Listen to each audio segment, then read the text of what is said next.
Hello students, स्वागत है एक बार आपका फिर से मिस्ट्री के यूट्यूब के स्टडी मंत्र चैनल पर।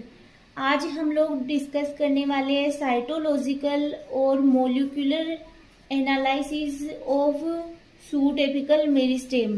कि सूट एपिकल मेरिस्टेम है उसका साइटोलॉजिकल और मॉलिक्यूलर बेसिस पर एनालिसिस किस प्रकार से किया जाता है, कौन कौन से जीन है जो शूट एपिकल मेरिस्टेम को कंट्रोल करते हैं। तो यहाँ पे है सेम एक सेल्स का ग्रुप होता है। जो शूट एपिकल मेरिस्टेम होता है वो सेल्स का ग्रुप होता है जो कि स्टेम के ऊपर की टिप पर प्रेजेंट होता है।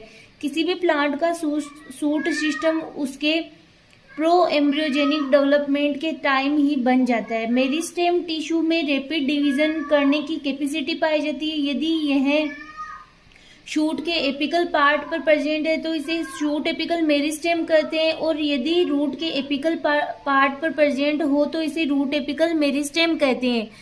ठीक है। एपिकल मेरिस्टेम में बहुत सारी क्वालिटीज होती है, जैसे leaf primordia formation, leaf formation, flower formation ETC. जो एपिकल मेरिस्टेम होता है उसमें क्या क्या क्वालिटीज होती है कि वो लीफ का फॉर्मेशन कर सकता है, फ्लावर्स का फॉर्मेशन कर सकता है, लेटरल ब्रांचेज का फॉर्मेशन कर सकता है। तो इसके लिए देखो कौन कौन से जीन्स रेस्पॉन्सिबल होते हैं। शूट एपिकल मेरिस्टेम में ऑक्सिन रेस्पॉन्सिबल होता है। शूट एपिकल मेरिस्टेम में नॉर्मली 3 जीन प्रेजेंट होते हैं। जो सेम पार्ट होता है उसमें 3 जीन प्रेजेंट होते हैं। तो आप देख सकते हो यहाँ पे जीन्स दैट कंट्रोल सेम। ऐसे जीन जो शूट एपिकल मेरिस्टेम को कंट्रोल करते हैं वो होते हैं, एक है एसटीएम जीन शूट मेरिस्टेम जिसको बोला जाता है, एक होता है WUS जीन जिसको बोला जाता है वुशकल जीन, एक होता है क्लावाटा जीन जिसको शॉर्ट फॉर्म में बोला जाता है CLV।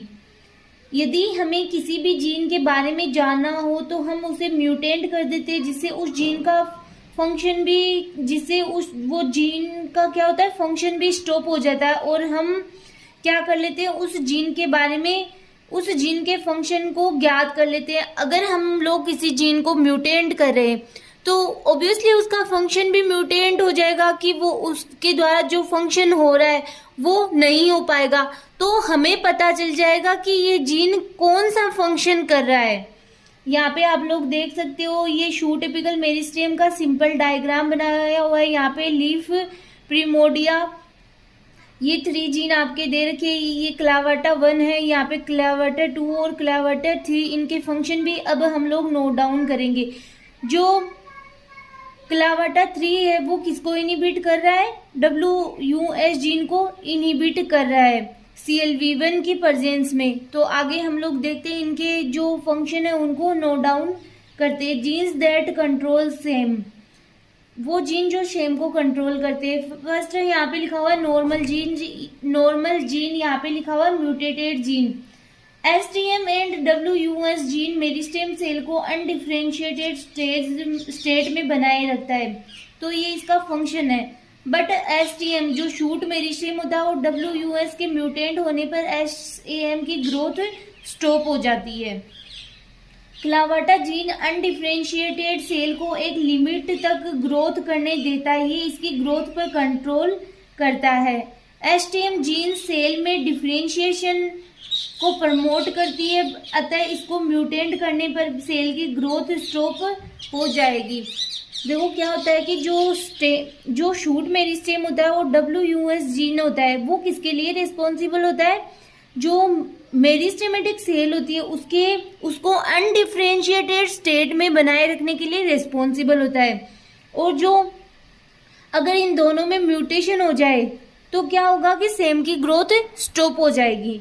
फिर अगर हम लोग बात करें क्लावाटा जीन, तो क्लावाटा जीन एक प्रकार की ऐसी जीन है जो अनडिफरेंशिएटेड सेल है उसकी एक ग्रोथ एक लिमिट तक होने देती है, कि एक लिमिट तक उसकी ग्रोथ हो रही है, इसको कंट्रोल करती है। तो अगर हम लोग यहाँ पे देखें तो देख सकते हो आप लोग, ये है कोटिलिडन्स, ये कोटिलिडन्स है, ये वाला पार्ट है हाइपोकोटाइल, और ये यहाँ से रूट का फॉर्मेशन जिसमें प्राइमरी रूट का फॉर्मेशन दिखाया गया है, ये है लेटरल रूट।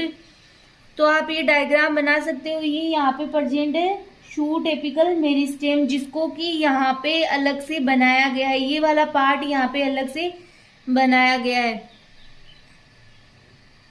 फिर है क्लावाटा जीन। इन अरेबिडोप्सिस थेलियाना 3 क्लावाटा जीन स्टेम को रेगुलेट करने का कार्य करती है। यह क्लावाटा जीन सेम के सेल डिवीजन को कंट्रोल करती है। यदि CLV जीन में म्यूटेशन हो जाए तो सेम के में इनलार्जमेंट देखने को मिलेगा।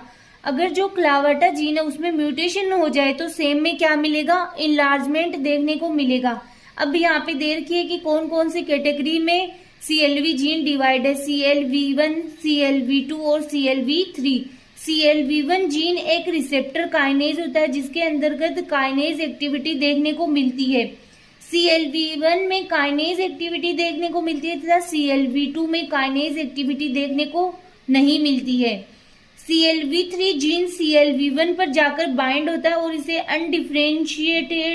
इसके अनडिफरेंशिएशन को कंट्रोल करता है। जो CLV3 जीन है वो CL1 पर क्या होता है, जाकर के बाइंड हो जाता है और जो इसकी प्रोसेस है अनडिफरेंशिएशन करना उसको कंट्रोल करता है। यहाँ पे लिखा हुआ कि जो ये 0 दे रखा है वो है म्यूटेशन सिंबल। अगर किसी के आगे 0 है तो इसका मतलब है इसमें म्यूटेशन है। तो हम लोग बात करते हैं यहाँ पे CLV1 जीन अगर म्यूटेट है तो क्या हो जाएगा, बिग सेम हो जाएगा। और अगर CLV2 जीन म्यूटेंट है तो भी बिग सेम हो जाएगा।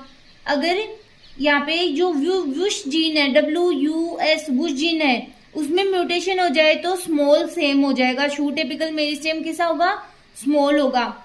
अगर दोनों जीन म्यूटेंट है, कौन से, CLV1 और WUS, तो स्मॉल सेम होगा। अगर म्यूटेशन किसमें है, ओनली ये तो वही आ गया कि CLV1 में म्यूटेशन है तो बिग सेम होगा। अगर CLV3 जीन की हाई कंसंट्रेशन है तो नॉर्मल फंक्शन होगा, स्मॉल सेम हो जाएगा। जो शूट एपिकल मेरिस्टेम है वो कैसा हो जाएगा, ड्वार्फ हो जाएगा। फिर है अगर वापस से वही CLV3 हाई है और म्यूटेंट कौन सा जीन है, CLV1, तो बिग सेम होगा। अगर हाई वुश जीन है तो ओवर प्रोलिफरेशन है वो क्या हो जाएगा, ज्यादा हो जाएगा। अब हम लोग बात करें स्ट्रक्चर ऑफ सेम। अगर आपके साइटोलॉजिकल और मोलिकुलर एनालिसिस ऑफ सेम अगर क्वेश्चन आए तो आपको यही नोट डाउन करना है। एम्ब्रियो में सूट इनिशिएशन के लिए अनेक जीन रिक्वायरमेंट होती है। कप शेप्ड कोटिलिडन CUC1 और 2। अब एक जीन और है जो कप शेप्ड कोटिलिडन से उनमें पाई जाती है। CUC1 एंड 2 डुप्लीकेट फैक्टर होती है एंड ये सेम के इनिशिएशन एंड मेंटेनेंस के लिए आवश्यक होती है। फिर है शूट मेरिस्टेम, जो हमने पढ़ लिया कि STM जीन, यह जीन सेम के फॉर्मेशन के लिए आवश्यक होती है। इसमें म्यूटेशन हो जाने पर सेम का फॉर्मेशन नहीं होगा। STM जीन ट्रांसक्रिप्शन फैक्टर को इनकोड करती है तथा STM सेम के इनिशिएशन और मेंटेनेंस के लिए आवश्यक होती है। सेम की मेंटेनेंस के लिए सेल प्रोलिफरेशन एंड डिफरेंशिएशन दोनों के बीच बैलेंस बनाए रखना बहुत आवश्यक है।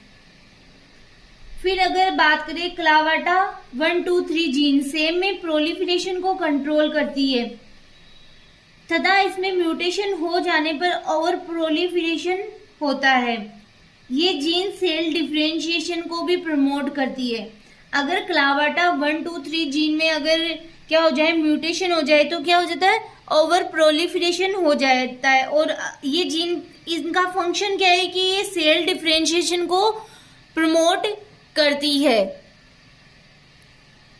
आगे है CLV1 जीन, कार्पस रीजन में एक्सप्रेस होती है। और कार्पस और ट्यूनिका रीजन, ये हम लोगों ने जब सूट एपिकल मेरिस्टेम का ऑर्गेनाइजेशन पढ़ा था तो उस टाइम हम लोगों ने पढ़ा था कि ट्यूनिका रीजन होता है वो 1 और 2 लेयर से मिलकर बना होता है और उसके नीचे कार्पस रीजन प्रेजेंट होता है। जो कार्पस रीजन होता है उसमें प्रत्येक साइड में क्या होता है, डिवीजन होता है। CLV3 जीन ट्यूनिका रीजन में एक्सप्रेस होता है। CLV2 जीन ये दोनों को बैलेंस करके रखता है। जो CLV1 जीन है वो कार्पस रीजन में और CLV3 जीन है वो ट्यूनिका रीजन में, और CLV2 जो इन दोनों के बीच में रहता है वो इन दोनों को बैलेंस करके रखता है। क्लावाटा और शूट मेरिस्टेम मेरिस्टेम पाथवे एक दूसरे के एंटागोनिस्टिक होते हैं, अर्थात CLV क्लावाटा और STM जो शूट मेरिस्टेम म्यूटेंट्स होते हैं वो एक दूसरे के फंक्शन को क्या करते हैं, सप्रेस करते हैं। तो ये था आपके टॉपिक साइटोलॉजिकल और मोलिकुलर एनालिसिस ऑफ सेम जो कंप्लीट हो चुका है, तो आप इसको नोट डाउन कर सकते हो। नेक्स्ट लेक्चर में हम लोग डिस्कस करेंगे control of cell division and cell to cell communication.